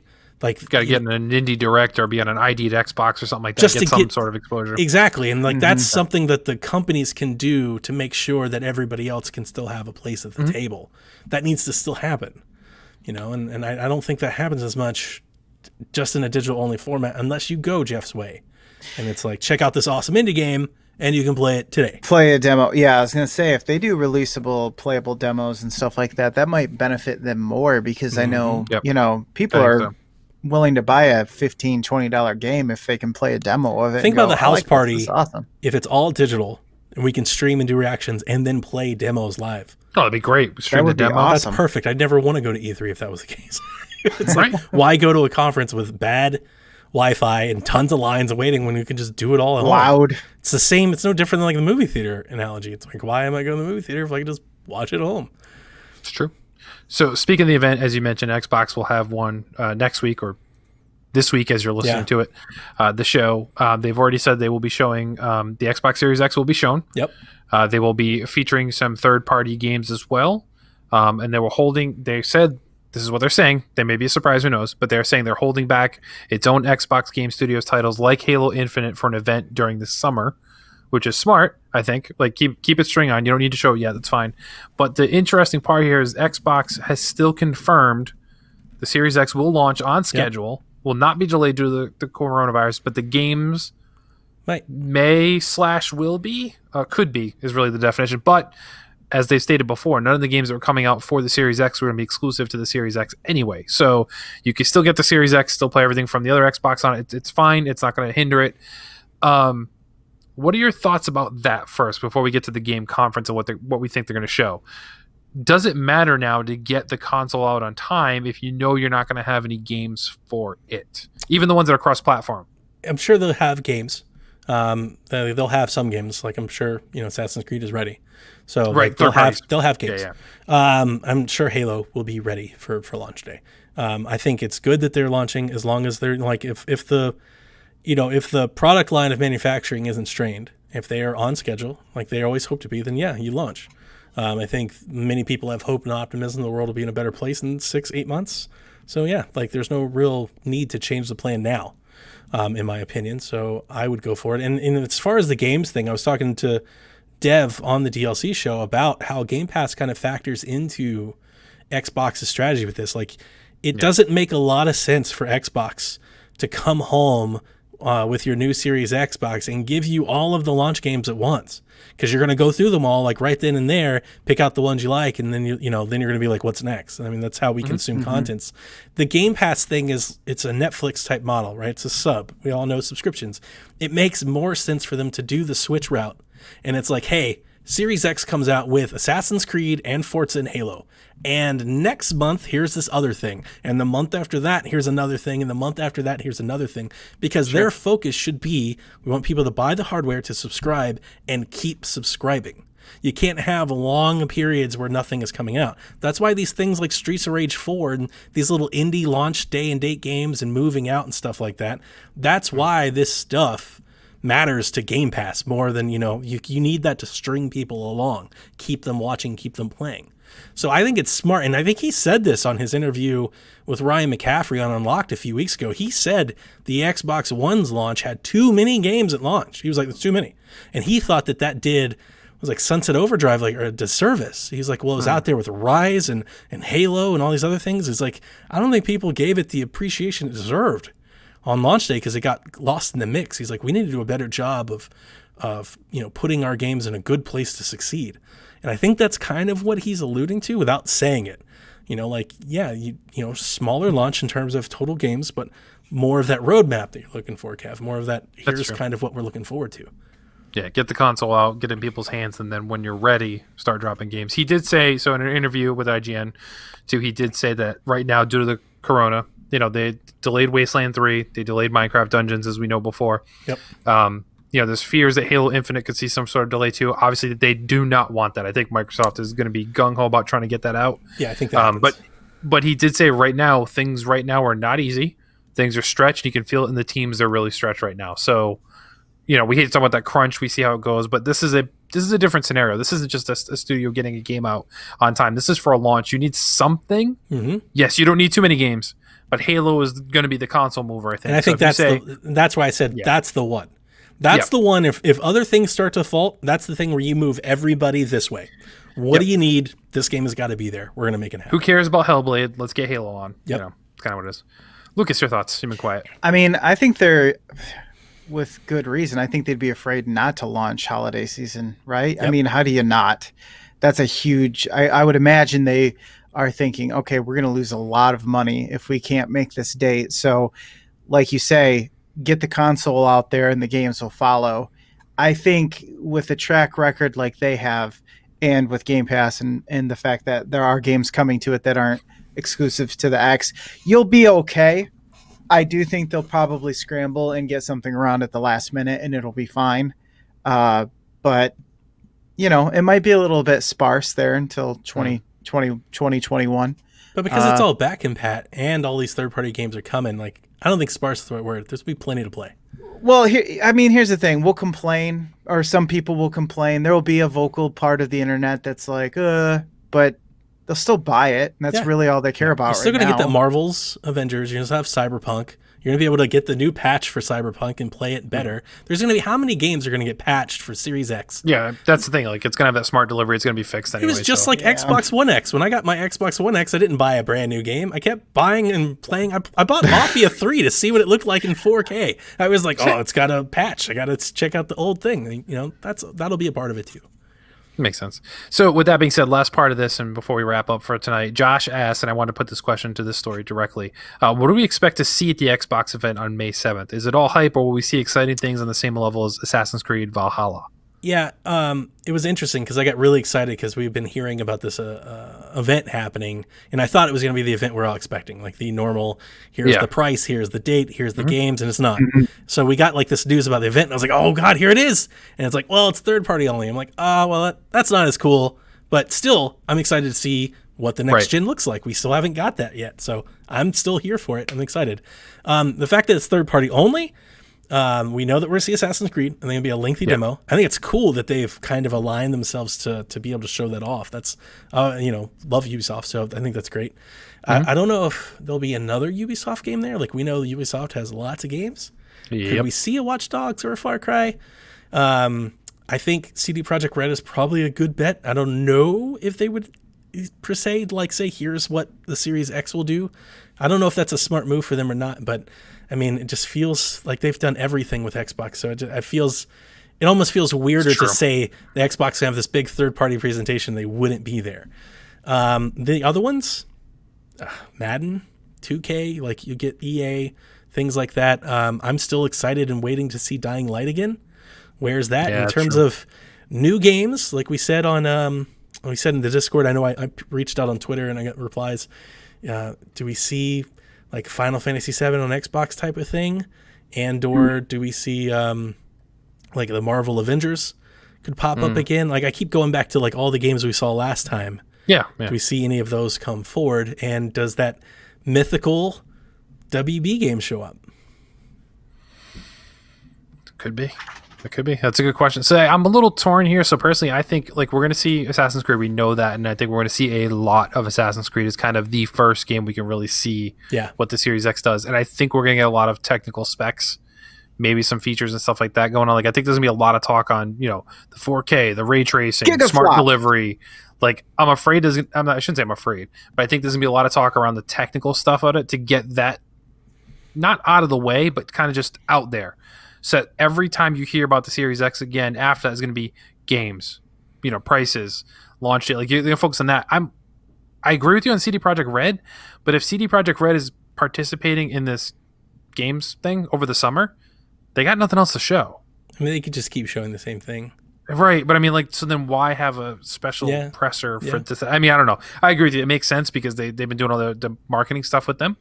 But yeah, I don't know, Josh, that we're going to get any new announcements out of this. Like I don't think we're going to see a new game just for Series X announced here or anything like that. Like I think it's going to be just seeing some of the stuff we know that Donnie said that is out there. Do you think the Batman could be announced with it? I don't think so. It wouldn't be exclusive, obviously, but like just announced, like there's something to just like here's the new WB was on the list for that event, so I don't think they'd waste it on that because they don't have anything else in the works except for that supposedly and the Harry Potter one that got leaked like a year ago. Yep. So I'd crap my pants if that happened though. Harry Potter? No, Batman. I feel like we'll get an announcement. I do feel like we'll get a game that we don't know about announced. It would feel weird for Xbox to go so far out of their way to say like, hey, we're having this event for games that, there's not an announcement. I feel like we would get an announcement, something announced. But this event is to unveil the Series X. So I think they want to focus on that versus making a new announcement. Like, hey, everyone, you can finally see this thing and what it does. And here's the real rundown and here's some demo of how it works. I think it'll be important that they very easily and understandably show the difference between the X and the One or here's whatever. Why Valhalla is better on Series X. And it's just it's got to be we're going to see side by sides and all that. I don't want long tech stuff. I want quick. Here's how faster it loads. See? It's so gradual that people who are regularly playing video games might not even notice much of a difference. Like ray tracing in action while you're playing a game isn't really that noticeable. But in a game where you stop and you view the scenery and you look at what's around you, right, then you'll see it. So we'll see a lot of these. I think we should see a lot of these like sweeping vistas and yes, battle torn streets, and stuff like that. Things that are gonna hopefully drop the jaws. Which Assassin's Creed I think could do that. What did you guys think of Valhalla, by the way? Looks good. Yeah, I agree. I think it looked I really good. haven't seen anything about it. Oh, what? I haven't seen a thing. What? I have been so far removed from the Assassin's Creed games. I have Odyssey Origins. Egypt is Origins. Odyssey is Greece. Those are both games. Yes, I have. You're correct. Well, I get them confused, but Origins, and I still haven't booted it up, and I want to because I heard that it's a return to the best parts of the series and what makes it great. But there's so much else on the plate right now that it's kind of shoved in the background. But Vikings, I mean, I'm excited about Vikings. That's great, and I want to see it. It's just not something that I've been drawn to lately. But I agree, that would be a great game to show the differences. And I picked Alfred the Great out while we were watching the live stream. I was just throwing darts at a dartboard, but I was happy and I was like, yes, Donnie's smart, knows history stuffs. I hope there's like some Beowulf stuff in there. I get really excited about it. Like, there's a lot. I think based on the last couple of games, they're definitely not afraid to go into the fictional parts of it. So I think we will see. Well, I mean, Alfred the Great. I mean, I guess there's always a perspective of everything, and the Vikings probably wouldn't think of it, but there's a reason why it's called Alfred the Great. It's because he treated against the Vikings. He kind of led them into like kind of an age of enlightenment. He's a nice guy by historical standards. He's respected as a good person.